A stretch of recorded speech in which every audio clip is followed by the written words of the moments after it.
വർഷങ്ങൾക്ക് മുമ്പ് എൻ്റെ ഒരു ബിസിനസ് സുഹൃത്തിനുണ്ടായ ഒരു അനുഭവമാണ് കേട്ടോ ഞാൻ പറയുന്നത്.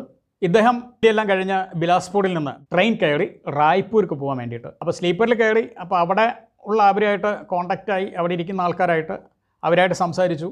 അതിലൊരാൾ ഇയാൾക്ക് വാട്ടർ ബോട്ടിൽ ഇയാൾക്ക് വെള്ളം കുടിക്കാൻ കൊടുത്തു. ഇയാൾ വെള്ളം കുടിച്ച് കുറച്ച് കഴിയുമ്പോഴേക്കും മയക്കം വന്നു. ഇയാൾ സ്ലീപ്പറിൽ കിടന്ന് ഉറങ്ങി. അതിനുശേഷം അയാൾ എഴുന്നേൽക്കുന്നത് വിശാഖപട്ടണത്ത് പോയിട്ടാണ്. അവിടെ ഇറങ്ങി നോക്കുന്ന സമയത്ത് അയാളുടെ കയ്യിലെല്ലാം ലൂട്ടായിരിക്കുന്നു. അയാളുടെ കയ്യിൽ ഒന്നുമില്ല, എല്ലാ സാധനങ്ങളും കൊണ്ടുപോയിരിക്കുന്നു. അപ്പോൾ ഇത് ബിലാസ്പൂർ, റായ്പൂർ ഭാഗങ്ങളിൽ ആ കാലത്ത് നടക്കുന്ന ട്രെയിൻ ലൂട്ടേഴ്സ് ഉണ്ടായിരുന്നു വേണ്ടോളം. അവരിങ്ങനെ കുറേ ആൾക്കാരെ ലൂട്ട് ചെയ്തിട്ടുണ്ട്.